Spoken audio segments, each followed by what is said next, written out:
అడుగుతున్నానండి, home minister గారు ఇన్ని సంఘటనలు జరుగుతున్నాయి, రోజుకి 50-60 సంఘటనలు జరుగుతున్నాయని మన అసెంబ్లీలోనే చెప్పడం జరిగింది.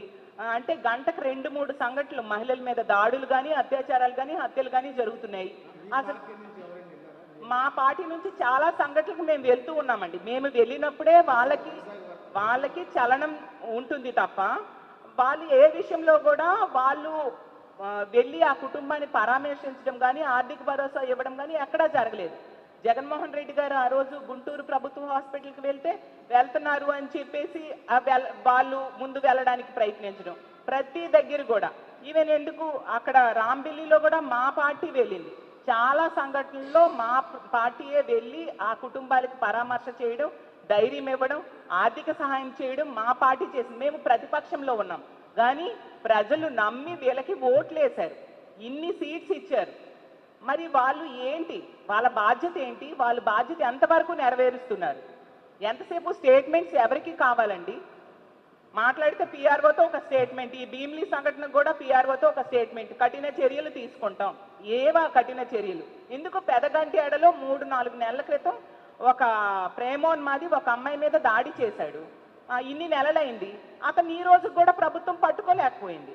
హోమ్ మినిస్టర్ ఇదే జిల్లాలో నివాసం ఉంటున్నారు కదా, మరి కనీసం దాడి చేసిన నిందితుడిని కూడా పట్టుకోలేనంత అసమర్థ ప్రభుత్వం నడుస్తుందా ఈ రాష్ట్రంలో అని నేను అడుగుతున్నాను. అంత దారుణమైన సంఘటనలు జరుగుతున్నాయి. అత్యంత ఉదాసీన వైఖరి, అత్యంత నిర్లక్ష్యము ఈ ప్రభుత్వానికి ఉంది అనేది క్లియర్గా అర్థమవుతుంది.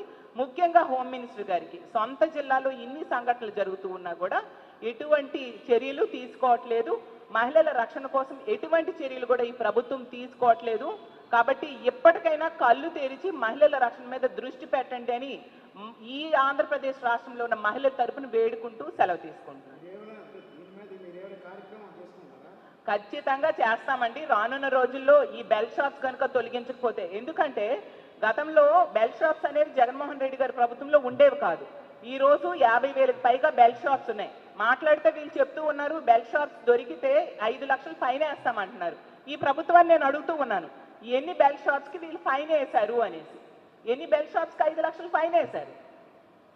మద్యం విచ్చలవిడిగా ఏటీఎంలా ఎనీ టైం మద్యంలా ఈ రాష్ట్రంలో మద్యం దొరుకుతూ ఉండే పరిస్థితి. కాబట్టి రానున్న రోజుల్లో ఇదే ఇలాగే కొనసాగితే మా వైఎస్ఆర్ కాంగ్రెస్ పార్టీ తరఫున ముఖ్యంగా మహిళల సపోర్ట్తో మహిళలు అందరం కలిపి ఇలాంటి